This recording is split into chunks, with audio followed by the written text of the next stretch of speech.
So one possibility is that we are in a bubble, that bubble bursts, but that over a period of the next couple of decades or so, we gradually do manage to productively deploy a lot of the applications that are leading to this moment of hype. And that would, in many ways, be very similar to the dot-com bubble.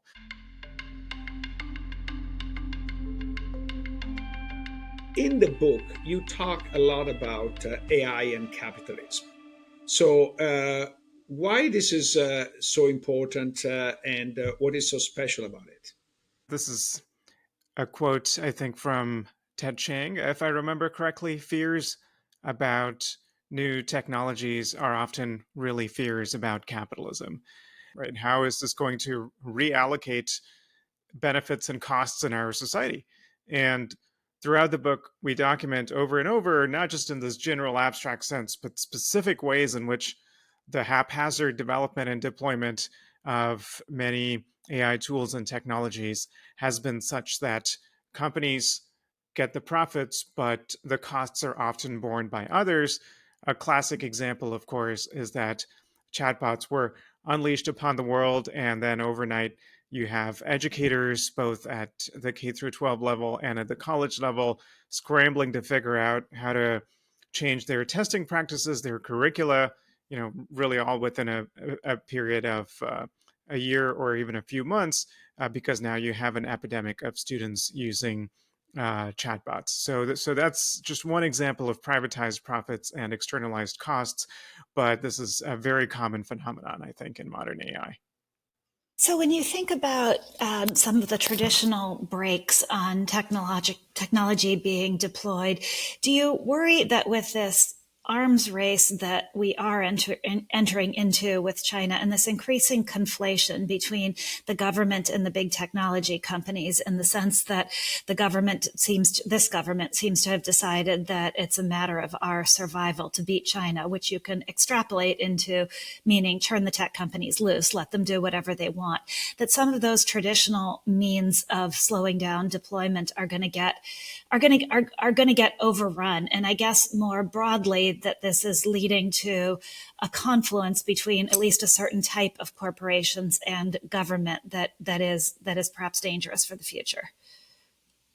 That is absolutely something to worry about. And in particular, when I hear rhetoric about a Manhattan Project for AGI, for instance, AGI being artificial general intelligence, I do think that's deeply misguided. We've written an essay, for instance, about whatever benefits we imagine there are going to be from artificial general intelligence. It's not going to be realized in one moment where you've built some silver bullet technology, but rather over a period of decades as you diffuse that technology throughout society. So a lot of this thinking, in addition to this problematic confluence, I think is very short-termist, as if the future beyond the next few years doesn't really matter. So that's another way in which a lot of this thinking is deeply troubling. But that said, let me also suggest some reasons for cautious optimism. While in many ways I think the U.S. is lagging behind on regulation of AI, we're seeing very clear harms, for instance, from chatbots and teen mental health and so forth. But at the same time, I think in a lot of cases, the harms that might potentially arise are in sectors that are already highly regulated. And that's something that people often forget when they talk about AI regulation as a Wild West. So, a lot of people are worried about irresponsible use of AI in medicine, for instance. But when you look at the evidence, actually, the medical field is extremely conservative when it comes to technology adoption. And that's simply because there is so much regulation. If any medical device has to be approved by the FDA, whether it uses AI or not, and there are professional standards. People can get sued if they over rely on AI tools, whether it's traditional machine learning tools or chatbots in the context of healthcare. And so that's the reason why when I look at some of these panicky headlines like, oh, 2/3 of doctors are using AI, and you dig into the American Medical Association survey from which those headlines come, the data is actually very healthy in terms of what actually doctors are doing with chatbots and these AI tools. Most of them are using it for things like transcribing dictated notes and so forth, which is very much the kind of thing doctors should be doing, even though there are some risks. There can be guardrails around those so that more human time can be freed up for better quality medical care. I'm not seeing any evidence of doctors just, YOLOing it and abdicating their responsibility to patients and delegating their care to chatbots. That sort of thing is not happening. It's a very conservative, very regulated, very responsible sector. So, in reading your book and your articles, I am a bit confused, and this is not your fault, it's my fault. A bit confused of what of the following things you are saying, and maybe all of them, but feel free to pick. Number one is I read that yes, AI is good, but is not that transformational as many people make it to be. Um, so that's one point. The second is going to be slowly adopted, and in part is because of human inertia, but in part of because of, as you described just now, political resistance of some level and existing regulation. But the two things must go hands in hands, because if you think that there are some people, the accelerationists, that think that AI is the greatest thing that will ever happen to humankind, and so they might not disagree that there is political resistance, but they want to eliminate it all. In a sense, part of what the Trump administration is doing is to gut all regulation, environmental, protection of consumers, and all the stuff. And somebody might say this is what we need, because we need to reach as fast as possible AGI, and anything that gets in the middle should be eliminated. Well, I mean, I don't think you misunderstood our views. I think we're very opposed to that. I understand that that some actors have a strongly deregulatory approach, and we disagree with that. We not only disagree with that normatively, this is not a thing we should do. I don't think it is happening very successfully. And certain kinds of environmental regulation are one thing, but again, it's not as if you can transform the medical system so that there's no regulation of medical devices, or remove liability laws so that doctors engaging in malpractice don't get sued. That's not really a thing you can do and get away with. So we're not really yeah.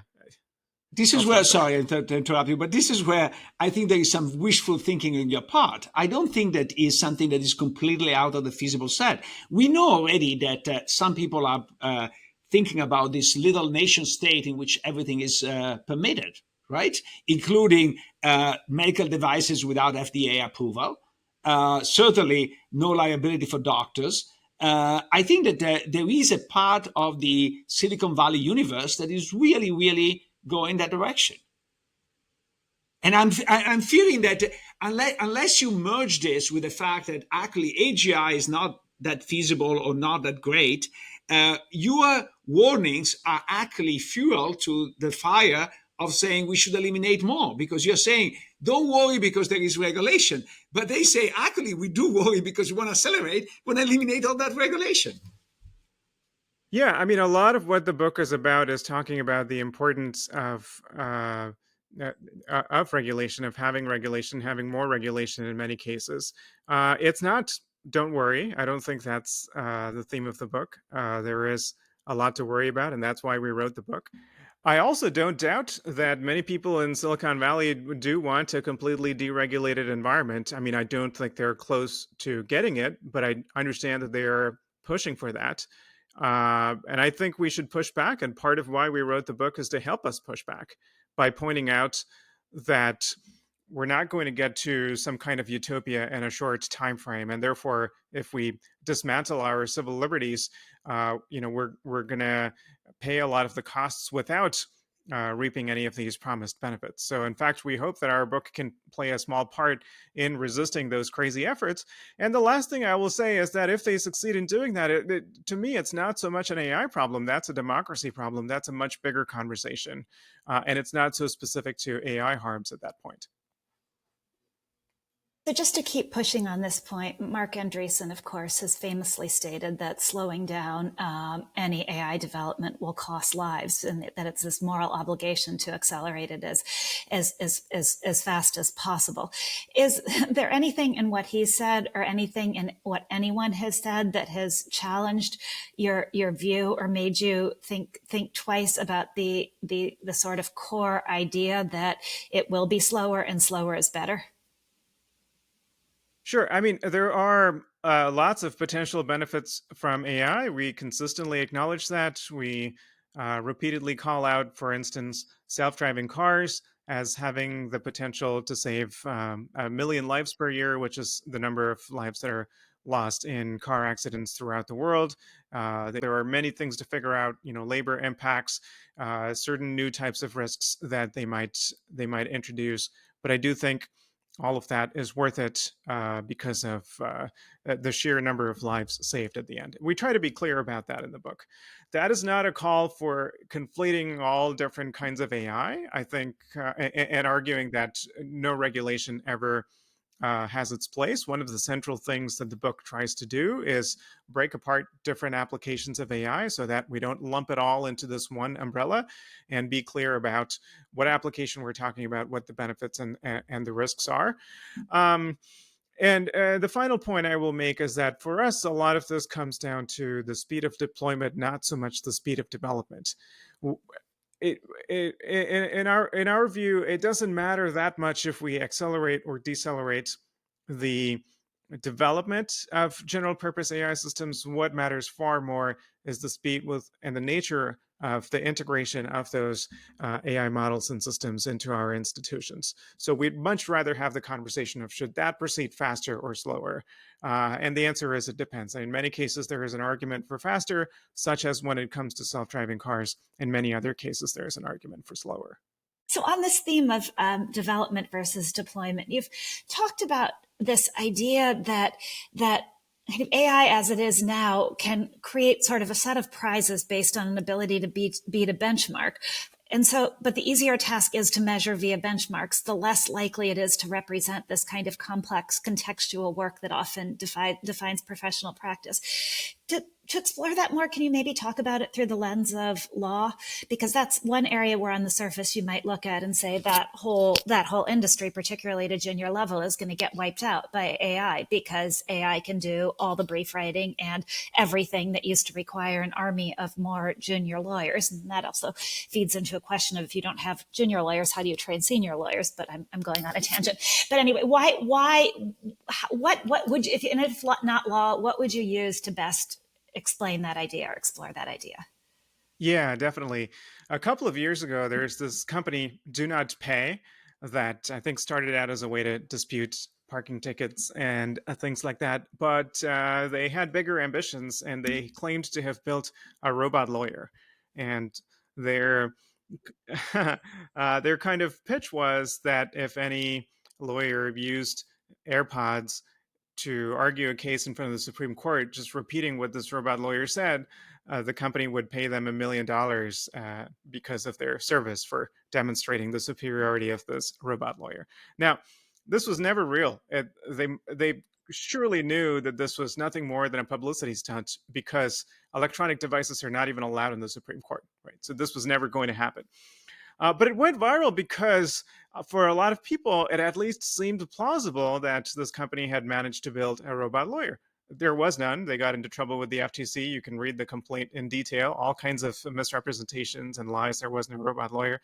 But why did it even seem believable? Because there is so much hype from companies themselves, but also plus press reporting that conflates performance on benchmarks like the bar exam with AI being useful in real world legal settings. And the simple fact is that lawyers' job is not to answer bar exam questions all day, right? And that is a good example of what I mean by the simpler the task is to measure via benchmarks. So bar exams are something that you can grade with yes or no, or multiple choice answers, and so they tend to be heavily relied upon in the evaluation of AI for various things, but they tend to be very different from the kinds of tasks, such as brief writing, that lawyers actually do for most of their day. And when you look at those more complex tasks, it's hard to auto grade. You need actual experts to be grading how well AI is performing at those things. And only very recently are we seeing credible efforts to make those kinds of measurements. So, OpenAI, for instance, has something called GDP Val, where they actually pay experts to grade AI performance on various real world tasks. That's extremely expensive to do, right? Thousands of times more expensive to do than automatically measuring AI performance on some benchmark. So that's why we've been very slow to see these kind of more valid uh, ways of measuring how AI can be useful in the real world. And let me make one final point on this. AI for Law is one of my favorite uh, uh, applications to talk about because it helps illustrate many fallacies when it comes to okay, yeah, so maybe AI is improving at doing things like brief writing, so, what's going to be the impact on the legal profession? These fears are not new. More than 15 years ago, there was a New York Times article looking at some of the simpler types of AI and digital technology that could do a lot of the paperwork that lawyers do, and predicted that the number of lawyers is going to go down. In fact, it's gone up a lot in that time. And there's a very simple economic framework for looking at this. Instead of looking at AI's impact on the supply of legal work, let's look at the demand for legal work. So if it becomes cheaper for lawyers to produce a unit of legal work, what's going to happen? The number of lawsuits filed is going to go up because that has now become cheaper. The simple fact is that there is not a fixed amount of legal work in the world, and that is true of many different domains. The demand is actually a um, highly elastic, I think, is the term that economists would use. Many of you can probably tell me if I'm using the right terms or not. And so, these simplistic ways of looking at AI on the labor market, I think, are very unfortunate. They've led to a lot of confusion and misinformation and should be rejected. It's never a comparison of AI versus purely human skills unaided by technology. It's always AI versus human plus AI. And it's unclear why a human plus AI team would be any worse and usually would be better than AI acting alone. So, full automation in most professions, I think, is going to be very much the exception rather than the norm. You have a quote you've used a couple of times in your writings, which I'd love to have you explain. Broken AI is often appealing to broken institutions. What do you mean by that? Way back around 2018 or so, and this is one of the things that eventually led to us writing this book, I observed that hiring automation companies were advertising their supposed AI systems that could do what are called one way video interviews. So the pitch was these AI companies would go to HR departments and say, look, you're getting so many applications, maybe 1,000 for each open position. You can't manually review all of them. So just have each of your candidates upload a 30-second video, and our software is going to analyze not even the content of what they say about their qualifications for the job, but body language, facial expressions, various other things in order to predict people's personality, job suitability, and that sort of thing.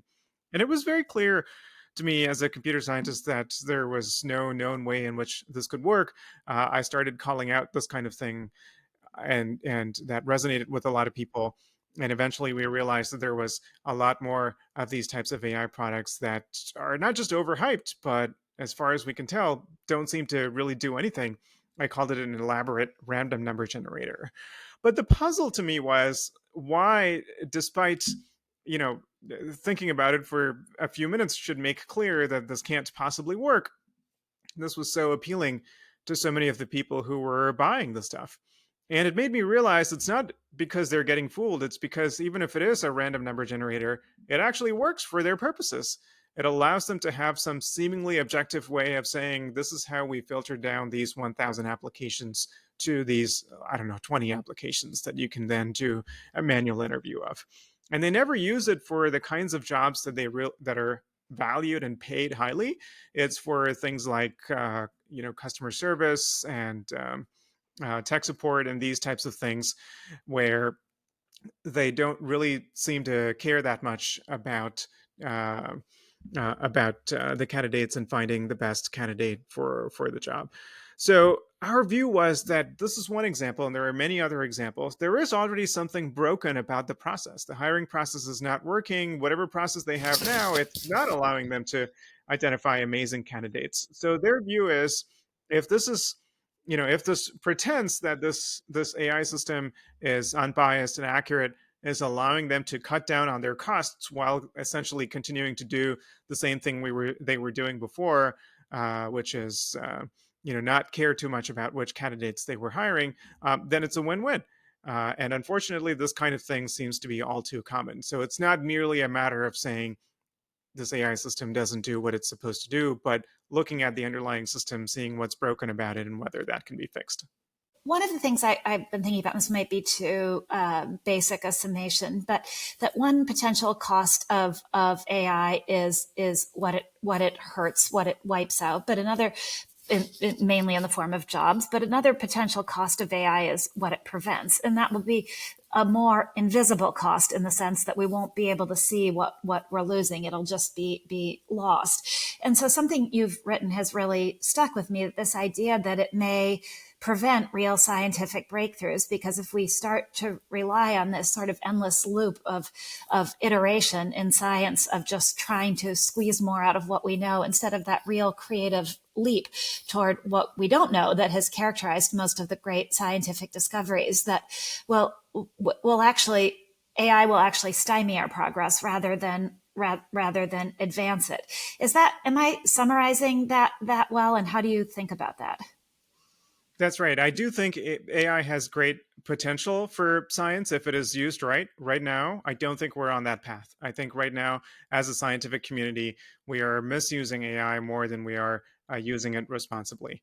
And that's for a few reasons. One metaphor that I like is adding more lanes to a highway to try to fix a traffic problem, when the real problem is that there is a toll booth that everybody has to pass through. So by adding more lanes, you're only incentivizing more traffic, which is going to make the congestion worse. In many ways, I think that's what we're doing as a community with AI for science. When you look at what are the actual, so here's what I mean. What are some of the real bottlenecks to scientific progress? It's not producing more papers. We already produce millions of papers per year. That number has been growing dramatically over the decades. It's not leading to true breakthroughs. And there has been a lot of hand wringing about this already in the scientific community.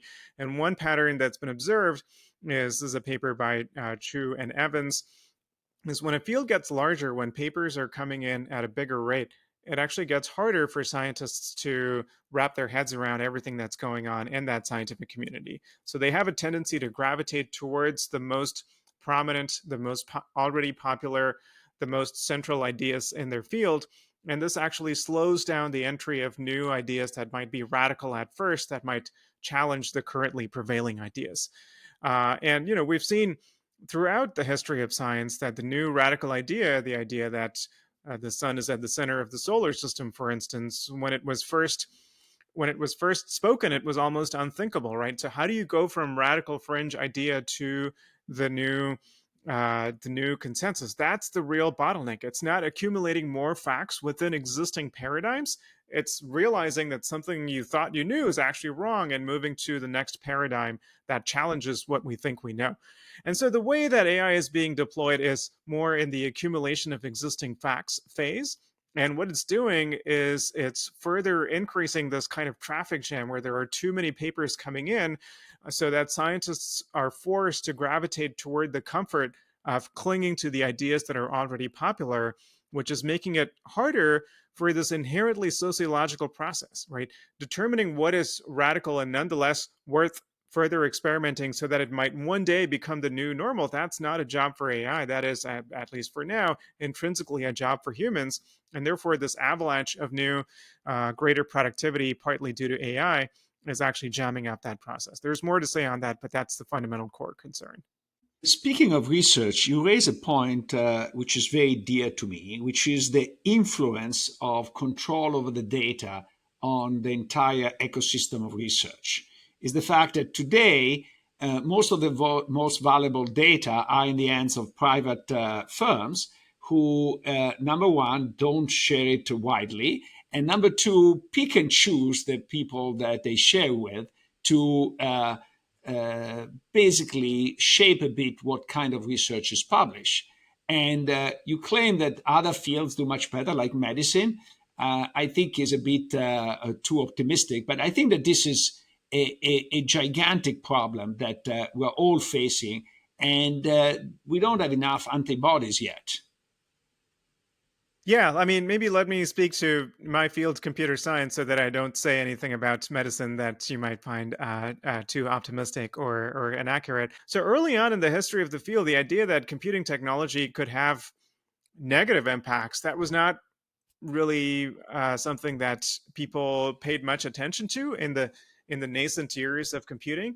So there wasn't really any necessity to have a culture of some or many computer scientists being independent of tech company interests and being an external voice of research and accountability. So that is, I think, sorry to violate my promise of not talking about medicine. I think that is a way in which it's very different from medicine. When on the few occasions where I go give a talk at medical conferences, the seriousness with which they treat conflicts of interest and asking me about all of my commercial relationships with companies, they're of course worried about pharma companies. But I wish that in computer science we had anywhere near that level of scrutiny of what are academic computer scientists' relationship with these technology companies. And we don't. And it's just assumed that every computer science professor has ties with big technology companies and or has a startup on the side. And I think that's quite unfortunate. Not everybody needs to, take some kind of vow of purity and not have anything to do with tech companies. But I do think we need some subset of independent technology experts in academia who don't take money from and are otherwise intellectually independent of tech companies. We don't have that today, and all of that contributes to the problem of tech companies owning all the data and making external researchers essentially so subservient, because if they want to do good research, they're so dependent on access to not just data, but also computational power from technology companies. I think that's such an important point, and Luigi has gotten me hooked on this idea too, because I also think it's one of the things that where the external impression is completely different from the reality of it, and that most people on the outside would think that most academics are the unbiased arbiters of truth, and would not understand all these subtle ways in which they are not. I just because this is something that I've always been interested in, I want to go back to this notion of what element of humanity or what it is in humans that can make or that leads to a true leap of genius. And it's kind of like the Kierkegaardian leap of faith, right? If you think about Einstein or Newton, when people have come up with this entirely new way of visualizing the world, it's just been a radical departure. And sometimes the math, the actual, hasn't even been there to justify it. It's just a way of seeing the world that's almost philosophical. So is it that our current reliance on LLMs can never get there? Is it that we don't know whether they can or not because nobody fully understands why LLMs spit out the answers that they can't? And if we want to, if there is a way to sort of capture human genius, do we need to fundamentally rethink AI? The simple answer is I don't know, but I can share some thoughts on that. One, I can say that whatever that spark is, I don't think current LLMs have that. I do want to clarify, I'm not saying that it's impossible.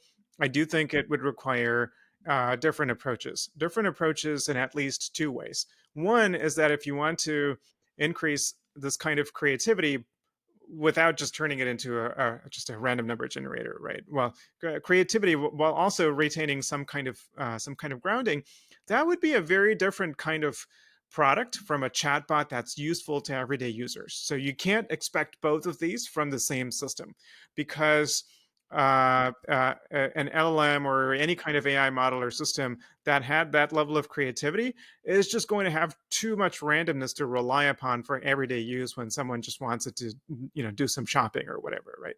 And I mean, I think scientists are notoriously poor at doing everyday mundane tasks, and I don't know, maybe there is something deeper to it. The more, a lot of creativity is just randomness, frankly, right? Just exploring lots of random paths, and that just makes them very poor assistance for everyday users. So, for that reason, that's not necessarily going to come from the companies that are building and monetizing these chatbots on a scale of millions of, or billions of users, right? So, maybe that has to come from a different kind of research effort. I know that there are some such research efforts out there, but the scale of it just completely pales compared to how much effort is being put into making these chatbots more engaging for everyday users. And that to some extent belies all of this talk about, we're building AGI because we want to cure cancer. If that's what you really wanted to do, you would be Right. putting a lot more effort into making AI actually useful with regard to some of their scientific limitations, as opposed to making them useful for everyday users. So you use a very apt adjective, subservient, referring to academics vis-a-vis this big tech. And I fear, and I think you mentioned that in your book as well, that this is not only of academics but also of journalists. Uh, and uh, and this is particularly problematic because we are in a moment in which AI is hyped a lot, and one of the function of true journalists is actually to share the bad news. And Bethany has done her fair share of uh, Thanks, thing in Luigi. that. No, I think, but it's very important because what keeps the market from going completely crazy is in part is the fact that you have negative news. If you all of a sudden put a muzzle on the negative news for a while, is you go crazy. And I fear that we are in that phase, that we are in a bubble. After all, every big technological innovation brought so much hype that there was a stock market bubble. It happens with railways, it happens with electricity, it happens with the dot com. We're due for one here. So, sorry for the long question, but are we in the middle of the bubble, and why? I don't know. I don't know if we're in the middle of a bubble. Here's one possible way in which things might play out. I think it's quite possible that a lot of the hopes and expectations that have led to this level of investment in AI actually do correspond to real potential that these models and systems have, but that these are not things that are going to be realizable on a 2 to 3 or whatever kind of time frame that's relevant to investors, especially considering that GPUs depreciate on a very rapid time scale. So one possibility is that we are in a bubble, that bubble bursts, but that over a period of the next couple of decades or so, we gradually do manage to productively deploy a lot of the applications that are leading to this moment of hype. And that would, in many ways, be very similar to the dot-com bubble. A lot of the excitement that led to the dot-com bubble related to things that people hoped that we would be able to do online, that it turned out was too premature in the 1990s, but are things that we take for granted today. So I do think that's possible, although I also think there are lots of differences from the dot-com bubble as well. There is one point we strongly agree, which is on Section 230 of the Communication Decency Act. I've been said for years that algorithmic curation should not be shielded from liability. Now, I thought that this shift will require a law. And what I found very intriguing is that you argue that if properly interpreted, the current version of Section 230 leads to this conclusion. Is that true? Can you explain that? I unfortunately can't talk about this on the record. Since writing the book, I have been retained as an expert witness in a lawsuit against most of the leading social media companies on this point. So I do want to be very careful about what I say on this in public. So if we Okay, could I'm, leave the I'm topic glad you're out suing the social media company. So I think you're there. doing. So we are That's sympathetic to that. that's actually very exciting. Last question, if we still have time. The one point where we are not on the edge, you're clearly optimistic, is you don't think that the world will end in 2027. I'm referring to the AI 2027, who has a pretty scary view of the world. Why that scary view is wrong? Yeah, I mean, look, we can't be sure that the scary view is wrong, and I'm glad that they're doing the work that they do and are talking about the kinds of scenarios that they think more people should think about. And I do think researchers should be thinking about those kinds of scenarios. We think a lot about those kinds of scenarios. But I think it relies on a whole set of assumptions. It relies on AI developers and researchers being able to get to human-like AGI in a very short span of time, right? And we've been doing a lot of benchmarking of these AI agents, and we see very clearly that even though they can superficially solve a lot of tasks that are associated with human intelligence, the way they go about it is just so far from the flexibility, generality, adaptability, resilience of human intelligence. When you take them slightly out of the kinds of inputs they're used to, the performance of AI systems can catastrophically drop. We're seeing so many limitations, and we don't think this is just a matter of scaling or even one scientific breakthrough away. This is many scientific breakthroughs away. I do think just on the tech side, we have a lot of time. That's one point. That's not even the main point. Our main point is that it doesn't even matter so much if the capabilities of AI systems improve so rapidly. We have a lot of agency as individuals, as companies, as institutions, as policymakers, in how we choose to deploy these things. And so these risks are going to be realized when we deploy AI systems, not just when we develop them. And we have a whole essay called AI as Normal Technology, which is also our newsletter that we're developing into a book that really talks about how to exercise this agency. So it's not a matter of everything is definitely going to be okay, but it's a matter of here are things we can do collectively in order to ensure that things stay on a good path. So it's a prescription more than a prediction.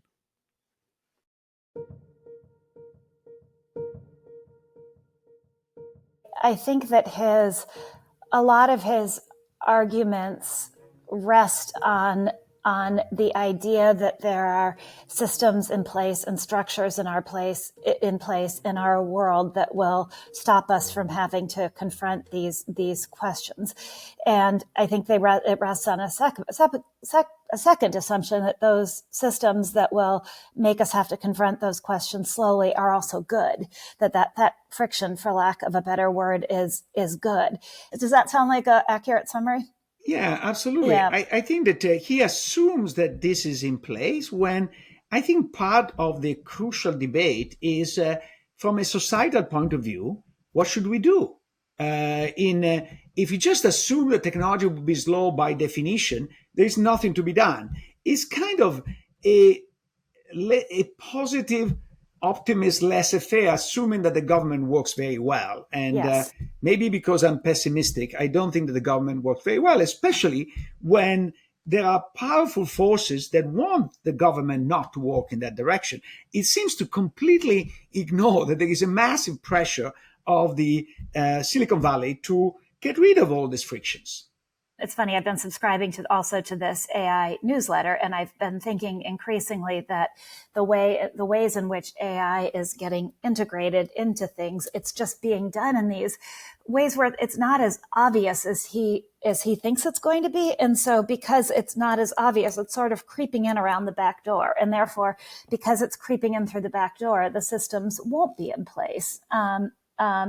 The systems won't be in place to prevent it. So wanted to believe, I really want to believe in the simplicity of his viewpoint, or the seeming simplicity of it, that deployment will be different than development. But I didn't come away convinced from the conversation that was right.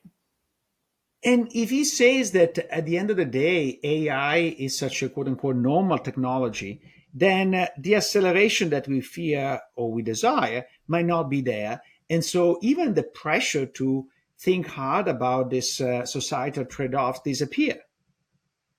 Yeah. And that's dangerous in and of itself, right? There's a very normalizing AI might actually be worse than not normalizing it, because it's so comforting to all of us to believe that it will be like electricity when it may not be, right? It's false. It's false. I think what you're getting at is that it's false comfort. Yeah, absolutely. But I think I did. First of all, I want to be very clear. I did learn a lot from his writing, and it did change a bit my mind. I think that his notion that AI might be quote unquote a normal technology, not so accelerating, might be true. In a sense, ChatGPT 5 was not such a leap forward from ChatGPT 4 as people expected, and so maybe this technology, at least the current system of LLM model, is reaching the point of decreasing return to scale. And so, yes, it's going to continue, but it's not going to continue at an accelerating pace as we have seen in the last few years. Well, so I want to believe that. I think because I'm pro-human and because I do worry deeply about the impact of AI on our AI at speed or at accelerationist speed on our economy, because I don't think there's any way, given the current state of our society, that we'll have anything in place that will deal with it. And if it is what its proponents say, it will be like the China shock times I don't know, 10,000 times a million. So my bias is to believe that, but I'm not really sure it's right. Did you see there was a new gauge published by OpenAI last week called GDP-Val, and it's basically evaluating leading AI models on real-world tasks that have been curated by experts from across 44 different professions. And my longtime friend and former colleague Jeremy Kahn, who writes for Fortune and is a great thinker about AI, wrote a piece about it that was eye-opening to me, because his point is basically that some of these studies showing that AI work slop is a drag on productivity and that there aren't really any advances being made are often not quite what they're cracked up to be. And so I'm really not sure what to think. Even as we're all taking comfort, for example, maybe in his point of view, that LLMs can only do what a lawyer might be asked to do on the bar exam, but can't do what a lawyer does in real life. There's work being done that would suggest that it's already changing, even as we're looking at it. Within 15 months, the models went from being barely credible to producing work that's rated as comparable to lawyers, almost half the time. But it is still, as this piece I'm reading now would actually end up supporting our guest's point of view, and that it's focusing, GDP-Val is still focusing only on written deliverables. And lawyering is so much more than that negotiations, courtroom advocacy, client counseling, ethical decision-making, they're all outside of this frame. So I think did you say ethical decision making? Yes, ethical decision making. I did say that. So I think it comes back to what you said. We have to be every single thing has to be very grounded in the specifics, and it's really hard to generalize. And so I think for any task you can. It's just really hard. It's really hard to generalize. How's that?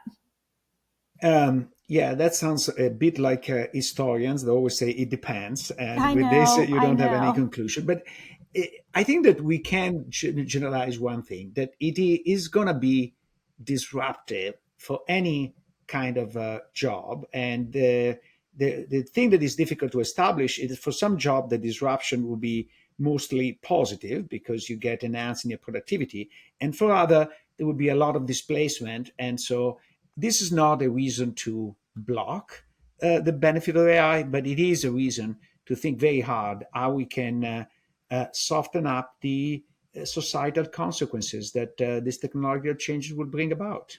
And particularly, I like very much his position vis-a-vis both the famous Section 230 of the Communication Decency Act.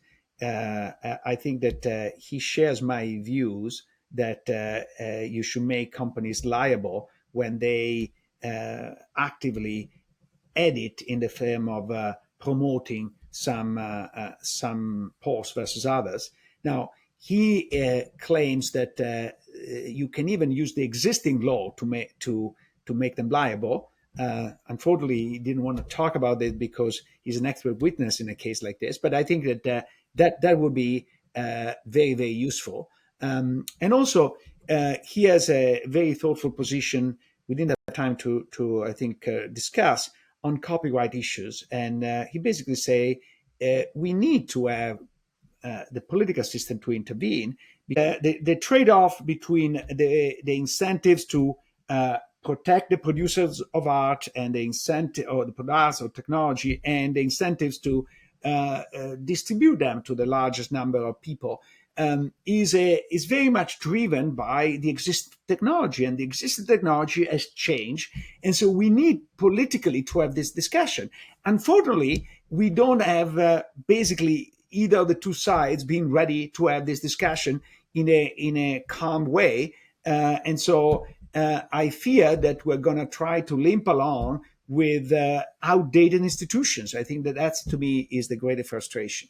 But I did think also, though, separately, that you raised an interesting question that there's a lot of debate about today, which is AI in a bubble? And I do think that is a separate question from what the transformative effect of AI will be, because I think it's possible that both things are true, that AI is in a huge bubble, and that the collapse of that could be sort of a first level wave of damage before we even get to the damage wrought by AI taking people's jobs. In other words, it's possible that there will be all sorts of levels of damage, from a stock market wipeout that turns into an economic wipeout, and before we even get to the real problems caused by our jobs going away. And maybe that's actually the most pessimistic take possible, is that yes, AI is in a bubble. Yes, the wipeout is going to be terrible. And yes, AI is also fundamentally incredibly transformative, and it's going to take all our jobs. I think would be very painful, and I think we're going to have all the problems that are being created by Trump has been pushed under the rug, because we had this big bubble driving the economy, and so we're going to have the bursting of the bubble with the normal consequences and the emergence of all this underlying problems. So that this double coincidence will be very painful, and the possibility is that this will start a lot of restructuring that eventually will be positive, but in the short term, I see pain ahead.